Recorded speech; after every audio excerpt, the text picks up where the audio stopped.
William Commonus Beaumont states, "The flood immortalizes the collision of a fallen planet, later termed Satan, actually a cometary body with our Earth." Consider what this reveals. He postulates that a planet, later termed Satan, fell to the Earth, creating the flood we see recorded in the Bible and other myths. Lucifer, or Tiamat, was a planet known to ancient cultures as the glistening one, the dragon of chaotic salt waters. The light from the sun illuminated this planet's water, which gave it a glow that rivaled the sun's own light, which is where we hear about Lucifer rivaling the Lord.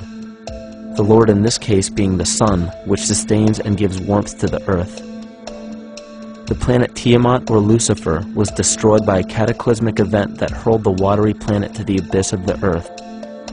In the book of Enoch, it reveals, "And behold, a star fell from heaven, and when it fell to earth, I saw how the earth was swallowed up in a great abyss." The myth of the Ute Indians states, "The sun was shivered into 1,000 fragments, which fell to earth, causing a general conflagration. Then Tawats fled before the destruction he had wrought. And as he fled, the burning earth consumed his feet, legs, body, hands, and arms, until at last, swollen with heat, the eyes of the god burst and tears gushed forth in a flood which spread over the earth, extinguishing the fire." This myth resembles the translation of the Enuma Elish by Stephanie Daly in her book Myth from Mesopotamia, which explains that Tiamat's eyes became the source of the Tigris and Euphrates rivers. As written in the book of Revelations, "And there was a war in heaven. Michael and his angels fought against the dragon, and the dragon and his angels fought back. The great dragon was hurled down, that ancient serpent called the devil, or Satan, who leads the whole world astray. He was hurled to the earth." The Roman mythology of Ovid gives the story of Phaeton, which happens to be another name given to the watery planet Lucifer, or Tiamat. This story reveals that Phaeton was a child of the sun and wished to become the sun for a day. Phaeton attempted this feat, and eventually Jove, who is also known as Marduk, destroyed Phaeton, sending him crashing to the earth in flames and put out by a tremendous flood of water from a river unseen before. The common theme we notice here is that of a saltwater planet, the great dragon, Lucifer, Tiamat, or Phaeton, was defeated and fell to the earth, and now dwells in the abyss known as Hell, giving us the outline of the story of Lucifer rising up against the Lord and being defeated and banished to rule the underworld. As we know, however, an outline is but a shell of a story. The inner meaning, the spirit of the myth, comes with a deeper understanding of the essence of each planet, not just the physical planet, but the conscious core, because we know now that the proportions and velocity of a planet gives them their own characteristic frequencies, which govern biological and behavioral patterns.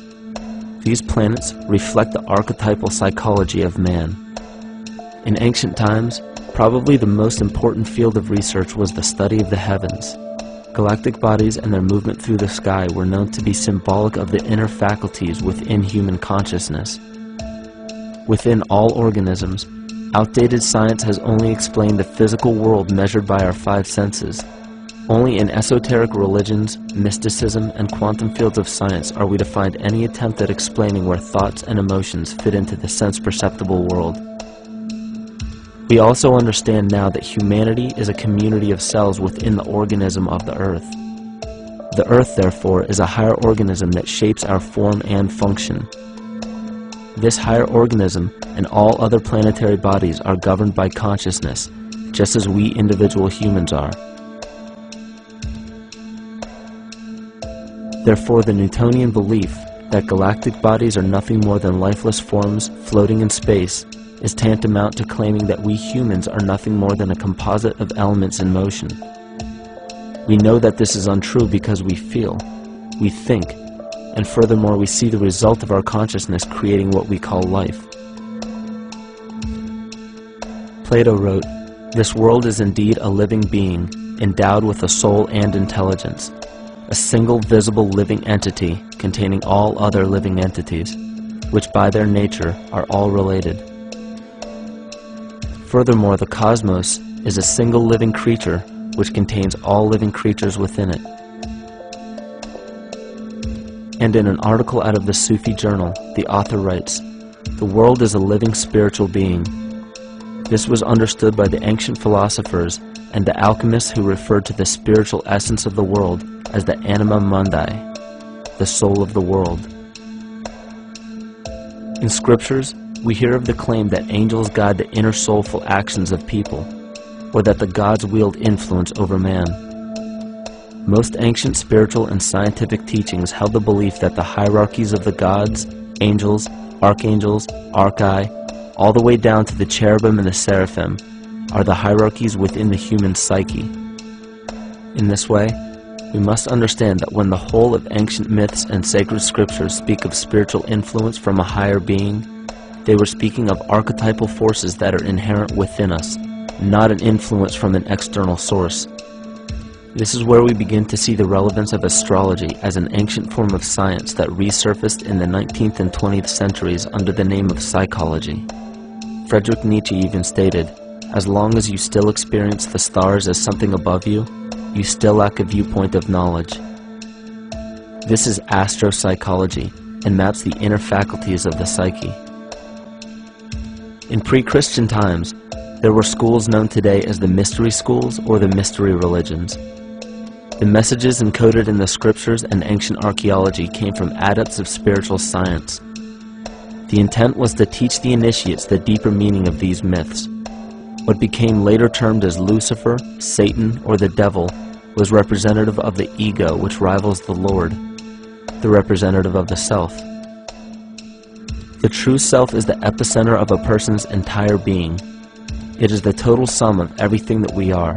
The false ego, on the other hand, is the idea and concept we create about ourselves in the course of our lives, which typically excludes any qualities we don't wish to accept about ourselves.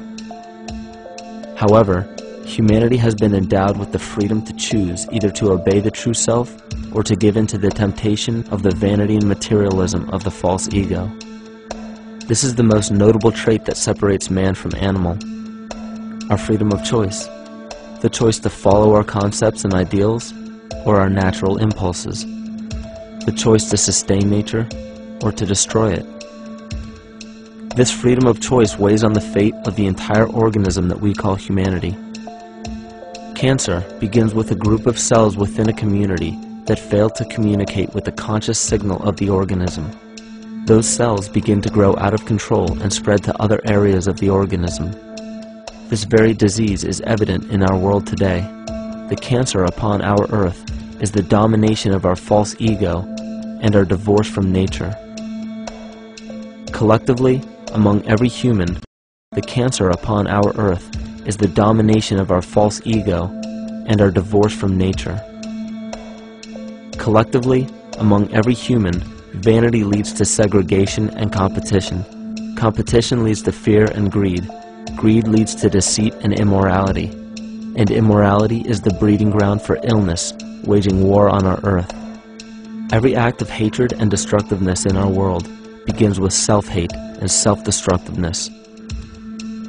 And it all begins with a breakdown in communication.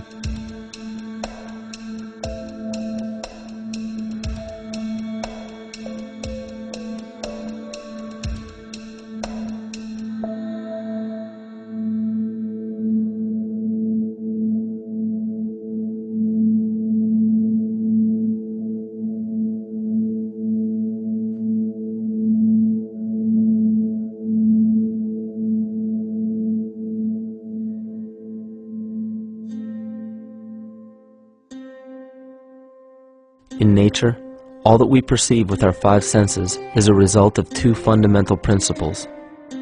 Everything in existence is made of a relationship between vibration and matter.